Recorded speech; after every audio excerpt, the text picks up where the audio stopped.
دائما أبدا على حبيبك خير الخلق كلهم هو الحبيب الذي ترجى شفاعته لكل يوم من الأحوال مقتحم يا ربي بالمصطفى بلغ مقاصدنا واغفر لنا ما مضى يا واسع الكرم.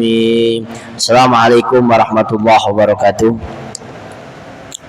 إلى حضرة النبي المصطفى سيدنا رسول الله محمد صلى الله عليه وسلم وعلى آله وصحبه وذريته وجميع الملائكة المقربين جميع الصحابة والتابعين الشهداء والأولياء والصالحين والعلماء العاملين والمصنفين والمؤلفين والفقهاء المحدثين والقراء والمفسرين والسادات الصوفية أجمعين أينما كانوا وحلت أرواحهم شرق الأرض المغاربها برية وبحرية سلطان الأولياء الشيخ عبد القادر الجيلاني وسيد أبي الحسن الشاذلي سيد أحمد البدوي سيد أحمد الرفاعي سيد الدسوقي المصنف في الشعر هذا الكتاب سيد محمد الشافعي رضي الله عنه وشيخنا مشايخنا ومعلمنا واستاذنا الله يدرج في الجنة وإلى علينا بركات وأنوار وأسرار وعلوم ونفحات في الدنيا والآخرة.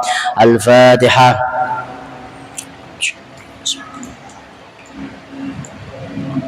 بعدين مرض ربي يغفر لي ولوالدينا. Bismillah, alhamdulillah, wassalatu wassalamu ala rasulillah Sayyidina wa nabiyyina Muhammad ibn Abdillah wa ala alihi wa sahbihi wa man tabi'a sunnatahu wa qatada bihudah ila yaumi liqa'illah, amma ba'du.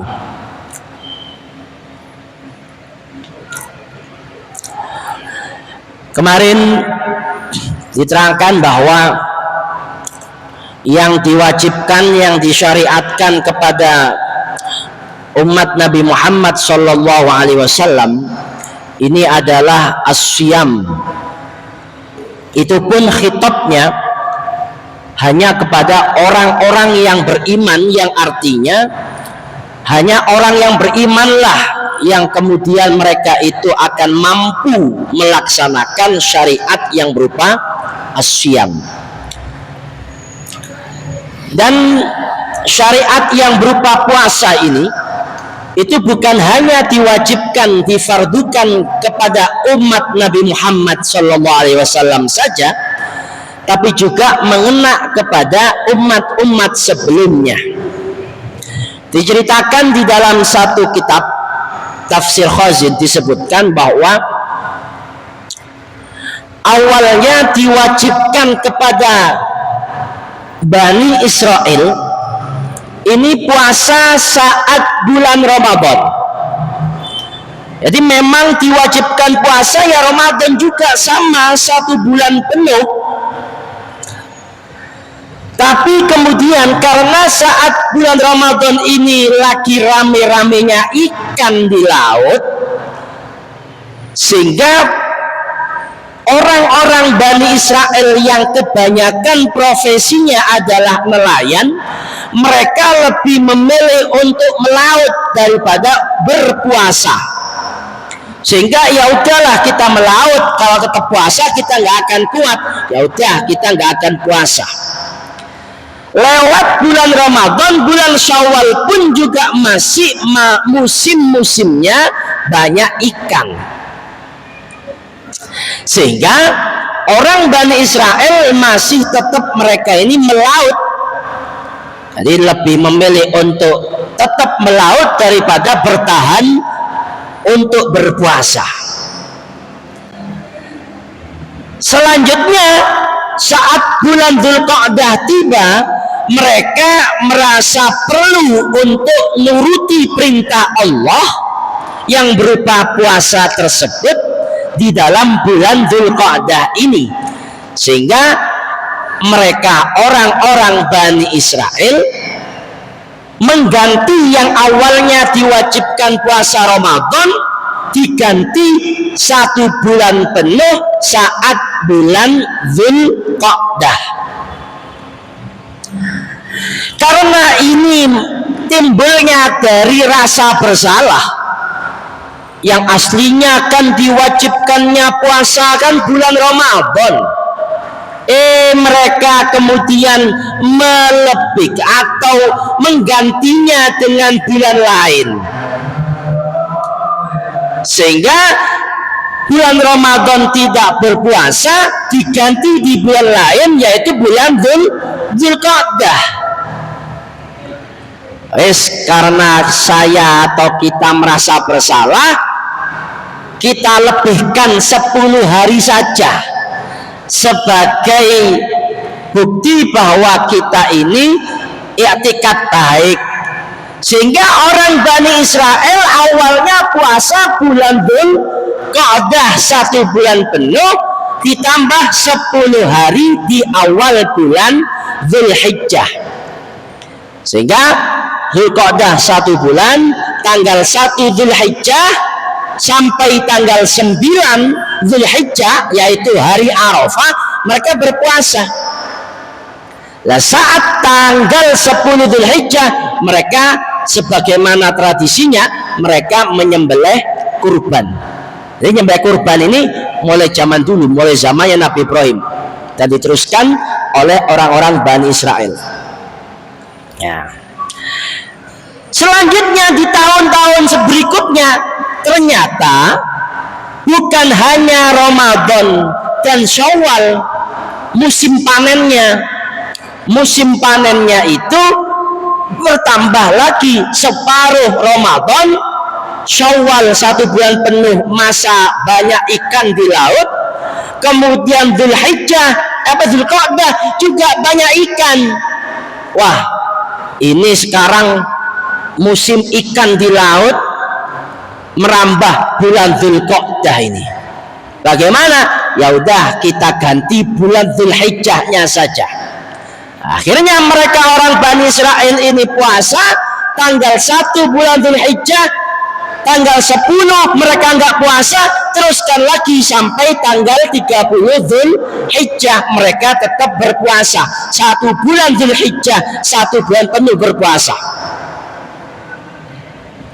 Karena mereka merasa bersalah, maka mereka menambahi masa puasanya, ditambah di bulan Muharram, tanggal 1 Muharram sampai tanggal 10 Muharram. Jadi 1 bulan 10 hari. 1 bulan untuk mengganti 1 bulannya Ramadan, 10 harinya untuk sebagai rasa bersalahnya. Gawe-gawe dewe. Pada akhirnya masa-masa berikutnya yang terjadi adalah orang-orang Bani Israel, mereka nggak lagi puasa 1 bulan penuh, tapi ngambil ujung-ujungnya saja. Oh, ya udah wis, saya ambil intinya. Kapan itu? Intinya adalah Ashirul Muharram, tanggal 10 bulan Muharram atau hari Asyura. Dan itu yang kemudian berjalan sampai masanya Kanjeng Nabi Muhammad. Jadi ahlul kitab, orang Yahudi, orang Nasara, mereka puasanya itu nggak ada 1 bulan, 1 hari saja mereka puasanya. Kapan itu? Ashirul Muharram atau hari Asyura. Makanya saat Kanjeng Nabi satu ketika berjalan menemukan orang-orang lagi nongkrong di pinggir jalan, mereka lagi membicarakan keistimewaan Nabi Isa, menceritakan bagaimana keistimewaan Nabiullah Musa. Cerita mereka lagi nongkrong. Nabi Muhammad datang, lagi ngapain sampean-sampean semua di sini? Kok tumben-tumben kayak serius yang dibicarakan? Dawuh Kanjeng Nabi. Akhirnya kan mereka orang-orang ini, orang ahli kitab ini, Ya, ini orang bukan orang Islam tapi ahlul kitab. Ada juga orang Islam yang juga ikut nimbrung. Ditanyakan begitu, mereka menjawab, ini adalah hari di mana Allah selamatkan Nabi Musa dari kejaran Fir'aun, tanggal 10 Muharram. Ini hari di mana Allah angkat itu Nabi Isa. Dalam satu riwayat, Nabi Isa diangkat itu tanggal 10 Muharram. Dalam satu riwayat, meskipun yang mu'tamad tidak seperti itu. Hari ini juga Allah Subhanahu wa ta'ala selamatkan Nabi Nuh dari banjir bandang. Jadi kalau dalam Al-Quran ada wastawat alal judi, perahunya Nabi Nuh itu terdampar di atas bukit Judi, itu tepatnya pada tanggal 10 Muharram. Nabiullah Ibrahim diselamatkan dari api yang membakar atas perintah Raja Namrud. Selamatnya Nabi Ibrahim dengan dawuhnya Gusti Allah, kuni ya naru kuni bardan wasalaman ala Ibrahim. Itu tepatnya juga tanggal 10 Muharram. Karena tanggal 10 Muharram ini adalah hari yang mulia, kami membicarakannya, dan saat ini kami berpuasa. Akhirnya Kanjeng Nabi bagaimana dawuhnya? Ana aula bi Musa minkum, saya lebih utama untuk menghormati Nabi Musa daripada kalian. Kalian sok-sokan hormat kepada Nabi Musa, padahal kalian adalah orang yang menyalahi agama Nabi Musa. Kalian sok-sokan hormat terhadap nabi-nabi Bani Israel, tapi kalian adalah orang yang sebenarnya berkhianat terhadap Tuhannya orang-orang Bani Israel. Kenapa? Karena kalian tidak iman kepada Allah, tidak iman kepada Nabi Muhammad. Akhirnya kemudian Nabi Muhammad memerintahkan para sahabatnya untuk berpuasa di bulan Muharram, tepatnya tanggal 10 bulan Muharram atau hari Asyura.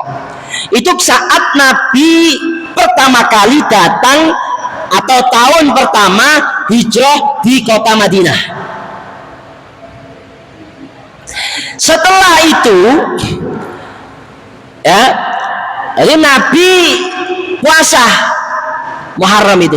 Para sahabat juga berpuasa. Tahun selanjutnya ini sudah turun ayat puasa Ramadan.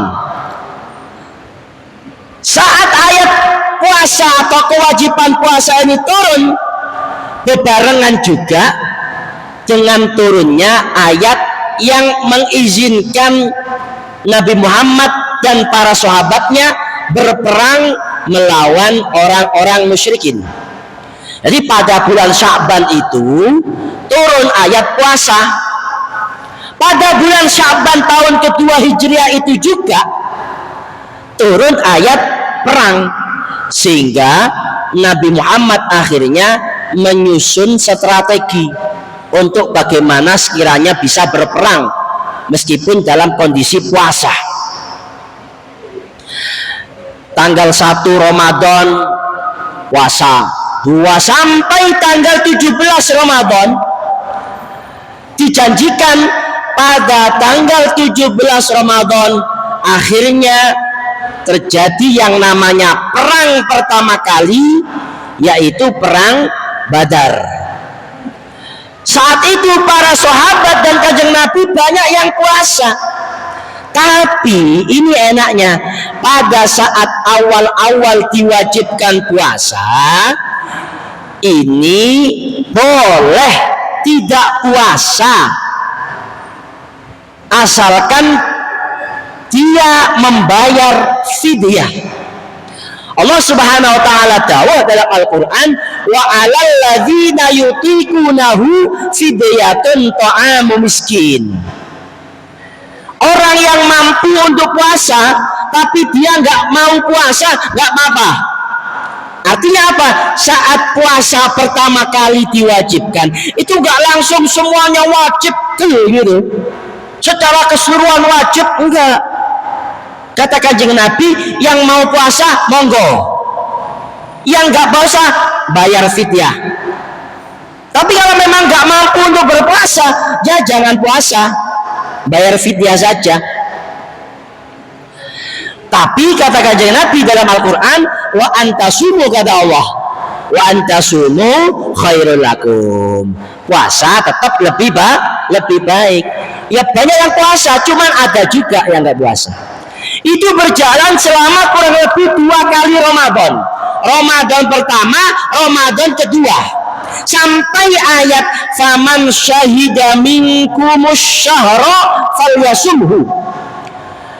Sampai ayat ini turun, maka Ramadan wajib puasa kepada orang-orang tanpa terkecuali, ya kecuali orang-orang yang udzur, ya kecuali orang yang udzur wajib puasa.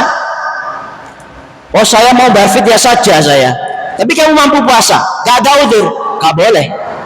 Nah itu berjalan di 2 Ramadan pertama, jadi tahun kedua Hijriyah dan tahun ketiga Hijriyah. Nah ketika turun faman syahida minkum syahra falyasum, ini kemudian semuanya wajib puasa kecuali yang udzur. Para bapak, para ibu sekalian, hadirin hadirat rahimakumullah, kewajiban puasa Ramadan kalau memang betul-betul dilaksanakan, maka akan berakibat, akan beroutput la'allakum tattaqun. Kita semua pasti akan menjadi pribadi yang bertakwa. Takwa ini kita tahu bahwa bertakwa kepada Allah adalah hal yang Allah wasiatkan bukan hanya kepada umat Nabi Muhammad, tapi juga kepada umat-umat sebelum umat Nabi Muhammad. Allah dalam Al-Quran menyebutkan walaqad wassayna alladzina utul kitaba min qablikum wa iyyakum anittaqullah. Dan telah benar-benar aku perintahkan kepada ahlul kitab sebelum kalian dan juga kepada kalian untuk agar kalian semua bertakwa. Jadi takwa ini perintah mulai zaman dulu kepada seluruh umat tanpa pandang bulu. Apa itu takwa? Ya, takwa secara sederhana adalah kita merasa segan, merasa sungkan kepada Allah, takut kepada Allah, sehingga kita selalu menjalankan apa yang Allah perintah serta menjauhi betul apa yang Allah larang. Itu intinya dari takwa. Jadi apapun yang Allah perintah, berusaha keras dilaksanakan. Yang namanya perintah, ada perintah wajib, ada perintah sunnah, tapi semuanya betul-betul diperhatikan. Kenapa? Karena dia merasa takut dan merasakan kewibawaan Gusti Allah. Dan juga apapun yang dilarang sama sekali dihindari, jangan dilakukan. Itu takwa. Adapun kemudian saat orang itu melakukan apa yang Allah perintah, menjauhi apa yang Allah larang, nantinya buah daripada takwa ini adalah dia selalu dilihat dan diwaspadai oleh Allah Subhanahu wa taala, yang nantinya akan melekat satu sifat atau ciri-ciri untuk atau bagi orang yang bertakwa.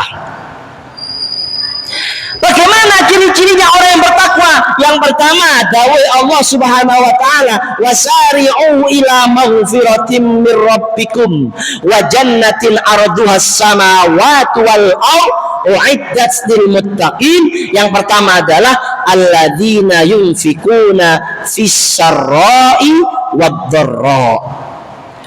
Orang yang menginfakkan hartanya, menyedekahkan hartanya di dalam saat masa sulit maupun masa lapang, masa kaya-kayanya, masa bangkrut-bangkrutnya, masa gajian, masa belum gajian, tetap dia senantiasa menginfakkan hartanya semampunya. Jadi orang yang bertakwa itu dia akan berusaha keras melatih dirinya untuk tidak bakhil, sehingga dia akan melatih dirinya bagaimana sekiranya apa yang saya punya itu juga bisa berbagi kepada orang yang belum punya atau kepada orang lain. Oh, dia punyanya 1 kilogram kurma, maka bagaimana sekiranya orang yang makan kurma ini bukan hanya saya, dikasihlah 3 kurma, 4 kurma, 5 kurma. Nah, dalam kondisi puasa biasanya kurma, atau mungkin beras. Kita nggak bisa ngasih uang, ngasih beras. Dalam satu riwayat, sedekah makanan itu lebih utama daripada sedekah uang. Dalam satu keterangan, sedekah barang yang sudah ada itu lebih utama daripada mentahannya. Minat dirham wa dinar. Kita lebih baik sedekah beras daripada sedekah uang, meskipun nantinya uang itu bakal dibelikan beras.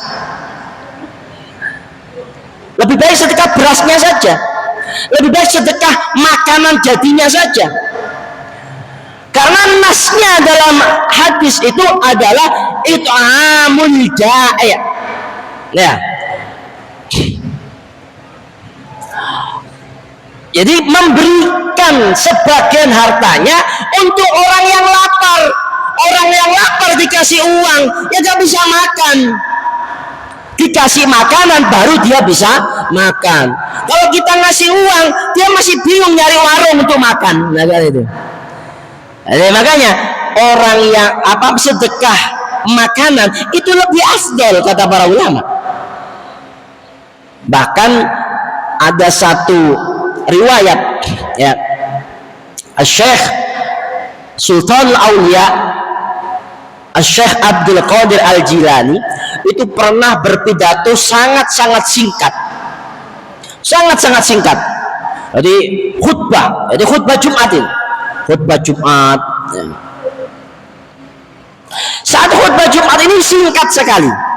Wah, setelah ittaqullah, langsung nasihatnya.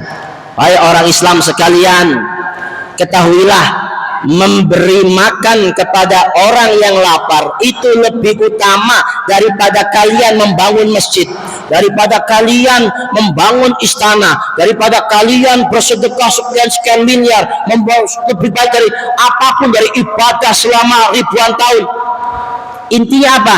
Memberi makan orang yang lapar. Jadi memberi makanan itu lebih utama daripada kita sedekah uang. Karena apa? Sedekah uang ini belum tentu diberikan makanan. Tapi kalau kita sedekah makanan, itu mau gak mau harus dimakan. Meskipun bukan dia yang makan, orang lain yang akan makan. Misalnya kemudian itu gak dimakan oleh dia, maka dimakan oleh yang lain. Intinya jangan sampai buak gitu. Akhirnya kan, tapi kalau uang, ya kan, belum tentu dibuat untuk beli makanan, untuk makan maksudnya. Kalau sudah untuk makanan, maka makanan ini yang membuat dia kuat lagi, otot-ototnya kuat lagi, untuk ibadah kuat lagi, ya, untuk berjalan kuat lagi yang awalnya nggak kuat jalan. Gara-gara makanan kita sedekahkan makanan, hanya itu yang kita harus perhatikan. La alladzina yunfikuna fis-sarra wad-dharra, ini adalah latihannya tepatnya saat bulan Ramadan. Di saat bulan Ramadan itu jangan kemudian kita mikirkan keluarga kita sendiri, tapi bagaimana sekiranya yang samping-samping kanan kirinya ini kita juga perhatikan. Gak mampu untuk ngasih banyak, ngasih sedikit. Oh, saya kasih beras 1 kilo. Oh, setengah kilo saja wis, ngasih apa namanya, ater-ater ya, berupa makanan bisa ya. Ini alladzina yunfikuna fis-sarra, ini adalah ciri-cirinya orang yang bertakwa. Yang kedua, wal kadziminal ghaidha, orang yang bertakwa itu selalu ngempet emosinya, amarahnya. Yang perlu kita perhatikan, ghaidun itu rasa amarah, ngamuk. Semua manusia itu nalurinya bisa marah, dan bukan tidak boleh marah, boleh marah. Jadi maksudnya la taghdab dalam hadis Kanjeng Nabi, jangan marah, itu jangan melakukan sesuatu saat kau marah. Tapi rasa marah kamu itu empeten, tahan. Wal kadzimina, orang yang ngempet nahan al ghaidha, rasa ngamuk. Abang kabeh mripate sampai abang bisa saking ngamuk, tapi diempet. Nah, ini cirinya orang bertakwa. Dan belajarnya saat Ramadan, bagaimana kata Kanjeng Nabi, saat ada orang yang mencela kita, saat ada orang yang rasani awak dewe, bahkan mencaci maki kita ketika kita puasa, jangan kau balas, cukup bilang inni shaim. Oh, poso, untuk awak dewe poso, kak poso awas kan gitu ya. Gak apa-apa, latihan dulu. Untuk ini shaim, saya puasa. Nah, jadi untuk nyabar nang awak dewe. Dan juga latihannya saat kita puasa ini, dengan kita menahan lapar, menahan haus, menahan hal-hal yang membatalkan puasa, kita akhirnya apa? Terbiasa menahan. Karena terbiasa menahan, dia termasuk orang yang sabar. Nah, kalau sudah dia sabar, maka apapun dia akan juga bisa sabar. Kepada hal yang paling primer, apa itu? Makan. Dia bisa sabar. Masa cuman gitu tok gak bisa sabar? Wala cuman marah tok lah harga diri. Wah, ini atas. Yang primer saja dia bisa menahan, apalagi yang tidak begitu penting, gitu deh. Wal kadziminal ghaidha wal 'afina 'anil nas, dengan dia menahan amarah, dia berusaha memaafkan, bukan membalas dendam. Ada orang menyakiti saat kita puasa, untung aku poso, engko awas yo sak marini posoan yo, gak ngono ya. Bukan awas, bukan ngancem-ngancem, tapi ya udah wis saya maafkan. Wal 'afina 'anil nas. Jadi kita puasa ini dilatih untuk sabar. Dilatih untuk sabar, dilatih untuk menahan amarah, dan juga dilatih untuk selalu memaafkan. Wa basyiril muhsinin alladzina idza fa'alu fahishatan aw dzalamu anfusahum dzakarullaha fastaghfirullah. Fastaghfiru lidzunubihim. Termasuk juga tandanya orang bertakwa adalah dia kalau misalnya berbuat dosa langsung tobat, langsung istighfar. Ini juga terkadang yang sering kita lalaikan. Saat kita berbuat salah, jaluk sepurona Gusti Allah itu ngenteni engkau lewes tuwek. Jangan. Begitu langsung kita berbuat salah, tergelincir, astagfirullahaladzim, wa atubu ilaih. Tobat. Meskipun pada nantinya dia akan ngelakoni lagi, tak apa-apa. Justru Allah tuh senang begitu itu loh. Ya.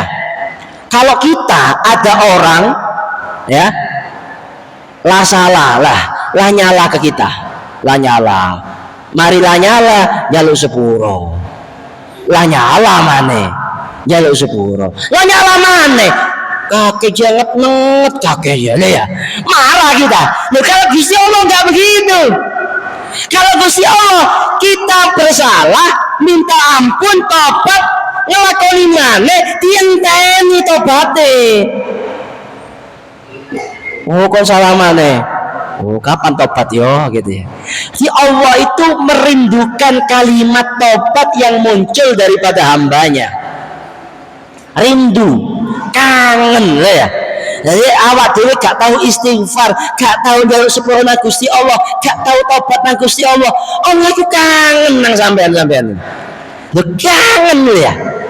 Jadi meskipun kita awak dhewe wis gak tau salat, wis gak tau salat, engko lek wis tuwek tobat. Sakgurunge tuwek mati dhisik ya apa sampean? Jangan ngene tuwek. Lah engko lek misale tuwek, tadi mulai wis enom tobat wis. Aja ngene tuwek. Begitu nglakoni tobat langsung tobat, ya Allah, tubana ilallah. Astagfirullahaladzim. Bareno ngerasani mana astagfirullahaladzim, ngerasani rek wes mandek, ngerasani mana astagfirullah mana gitu ya. Udah begitu aja terus, gak usah bosen. Allah saja nerima tobat kita nggak bosen, kita kok yang tobat bosen tuh ya apa ceritanya? Ya bosennya kita di dalam bertobat kepada Allah itu adalah min tipu daya setan, termasuk tipu daya setan. Nah kan pengairah dipadakno karo awak dhewe sing kalau menghadapi orang nget kayak tadi itu kita mangkel. Oh Allah berarti mangkel. Aja dipadakno. Pengairah itu paling suka dengan kita yang tobat. Begitu kita bersalah, ditunggu. Lek nulis ojo ambek pen yo, ojo ambek spidol permanen yo. Cek gampang dihapus. Nulis ambek pensil ae. Golek ngapus entenono sih. Lek tobat hapusin. Begitu pangeran itu. Jadi Allah itu jangan disamakan dengan nafsu hayawaniyahnya kita yang sukanya balas dendam dan pemarah itu. Nah, itu salah satu daripada ciri orang bertakwa. Nah, kalau memang kita betul-betul melakukan siam di dalam bulan Ramadan ini, la'allakum tattaqun, pasti kita akan menjadi orang yang bertakwa. Ini pasti. Artinya apa? Madrasah Ramadan ini betul-betul mencetak pribadi yang bertakwa. Berarti apa? Saat kita keluar daripada bulan Ramadan, itu pasti kita menjadi orang bertakwa. Kalau kita betul-betul menjalani Ramadan dengan sebenar-benarnya. Loh, masalahnya, pertanyaannya, kok banyak? Ya gitu ya.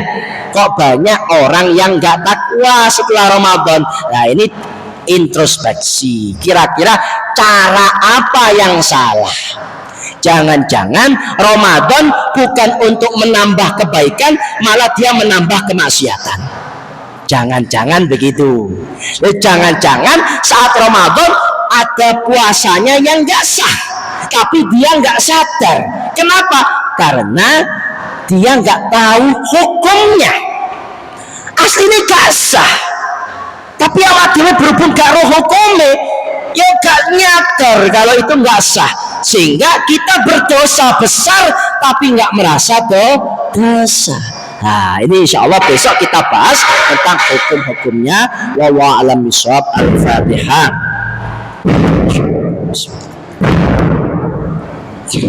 Bismillahirrahmanirrahim. Allahumma laka sumtu wa bika amantu wa ala rizqika aftartu dha'aba dhama wa abtallatil uruq wa sabatal ajru insyaallah.